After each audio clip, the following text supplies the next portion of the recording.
เราเข้ามานั่งกินกาแฟสดเช็ดลายต่อมาฮัลโหลทุกคนวันนี้เฮาว่ามาอยู่ที่ตาดฟ้าก็ถือว่าเป็นอีกสถานที่หนึ่งที่ว่านักท่องเที่ยวมาหลายอยู่แขวงภาคใต้เขามากอะอย่างแรกที่เฮาจะเจอก็คือจะแม่นหม่องด่านเกตปีแล้วก็เขามาจะเจอแม่นพวกหัตถกรรมอย่างต่างๆแล้วก็มีพวกศิลป์มีพวกกระเป๋าที่ว่าทางเขาจักสานมาเรียบร้อยเนาะและเฮาจะพาเขาไปเบิ่งอยู่ทางด้านในว่าตาดฟ้าจะเป็นแนวใดไป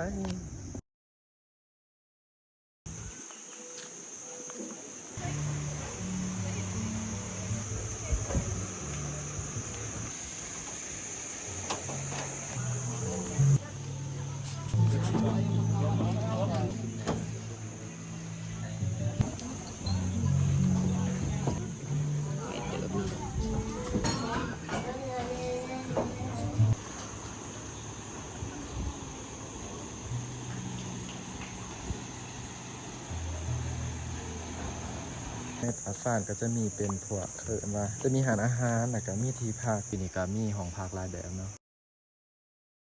แต่ว่าเขาบ่ให้โล่งน่าจะกำลังปรับปรุงอยู่แต่ว่าไผได้อยู่บ่ดีแม่นวิวดีเพราะว่าจะเห็นน้ำตกตาดฟ้าเลยทั้งหน้าแล้วก็จะมีคนขี่สลิงผ่านเนาะยามเช้าไปดูภาพดีๆผลิตภัณฑ์ค่ะช่วงแรกเป็นขาไม้กับพวกผลิตภัณฑ์กาแฟหรือซาเห็ดมาจากซาอย่างต่างๆที่ว่าคนพื้นที่ผลิตเองสิไปใส่ต่อตาเนี่ยกันวะไปวาร์ปไปเลยตอนนี้ให้อยู่สายตอนนี้ตอนนี้เขาว่ามันอยู่ตาเนี่ยขี่รถประมาณจะนาทีก่อนประมาณ10 นาทีก็หอนเพราะว่ามันอยู่ห่างจากตาดฟ้าบ่หลายแม่ขี่มาหอนตอนนี้ทีมงานเขากำลังขนเครื่องลงไปเพราะว่าไฮไลท์อยู่ตาดเนี่ยก็คือแม่นเขาสามารถขนของลงไปได้เขาไปได้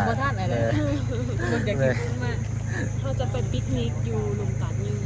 ตาดเนี่ยนี่ยังมีน้ำตกตาจะมีน้ำตกตาดเนี่ยแล้วก็มีคล้ายเป็นพวกเสือผานำเนาะมีเซาอะไรกันมีคล้ายแล้วก็มีเห็ดเซาแล้วก็มีคล้ายหูเป็นเครื่องเป็นเสือผาพื้นเมืองก็จะมีได้นี้แล้วก็มีพวกอาหารนี่ยังก็มีทาให้บริคือของกินมากอะถ้าสั่งอยู่นี่ก็ได้จะมีอาหารครบสุดทุกอย่างเลย